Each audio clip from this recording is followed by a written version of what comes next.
Hi, this is Reggie from Restore Plus Physical Therapy, and welcome to another episode of How to End Chronic Pain.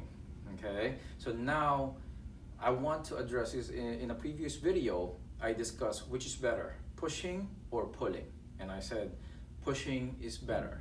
Then I got this question from a number of people, and they told me, what if I really cannot push the heavy object? What if I can only pull? Space limitation or whatever the situation is, what if I can only pull it? What is the proper way to pull a heavy object? So I want to share this video with you to guide you in how to pull a heavy object safely. All right. So as you know, or I think I've mentioned that before, pulling can cause twice as more injuries than pushing. Studies have shown that. So we really don't want this, but since people have asked and I want to show you guys how to properly do it, let's do this one. So if I'm gonna pull something heavy, let's say this table is really heavy and I want to be able to pull it, a lot of times people, and I showed that before, is pull it this way. This is not say you can easily throw out your back.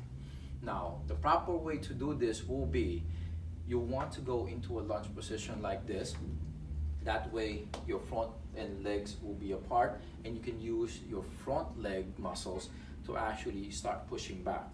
Okay, you're using heavy, like bigger muscle and stronger muscles in your legs rather than your back, and you can just hold on tight, to the object, as bring it close to you if possible, or to pull it, it might be a little further, but make sure you're not reaching too far out like this, because you want to be in a lunge position, but you want your back to be relatively straight. Make sure you tuck in your stomach, and when you're gonna pull, you're pushing with your front leg, you're leaning toward the back, and then keeping your back straight. But you have to be careful, watch your foot. Make sure that the object doesn't roll over your foot, all right? Now, if you're concerned about the foot, what you can do is you can still go, your feet will be more even like this, but what you will have to make sure you do is keep your back flat or keep your back straight and tuck your, you can stick your butt out. It's kind of like when people go in the gym, when they're doing those rowing machines, they'll bring in their chest out, their back flat, and then make sure the abdominals are tucked in and they stick the butt out. So you can actually do it this way, and then you're pulling it again.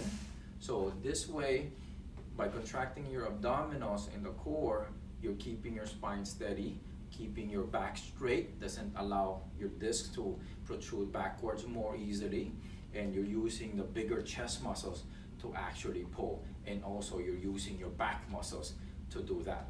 All right, so to do it this way will be safer than doing it this way.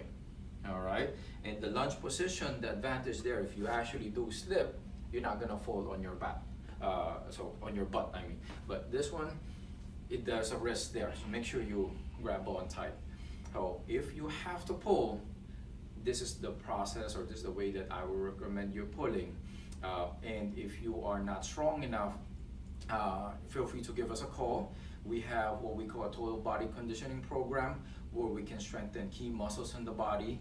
If your condition is not too severe, sometimes you're done in 1 to 2 sessions, and it can range between $37 to $87 a session, and then you have some home exercises that you'll be able to continue on your own, so that you'll be able to keep improving. All right, so I want to know what you're thinking. Feel free to leave your comments below. If you like this video, you like us on Facebook, follow us on Instagram, or you can subscribe to our YouTube channel. I'll see you next time in another episode of another video of how to end chronic pain. Stay safe, stay pain-free. Bye.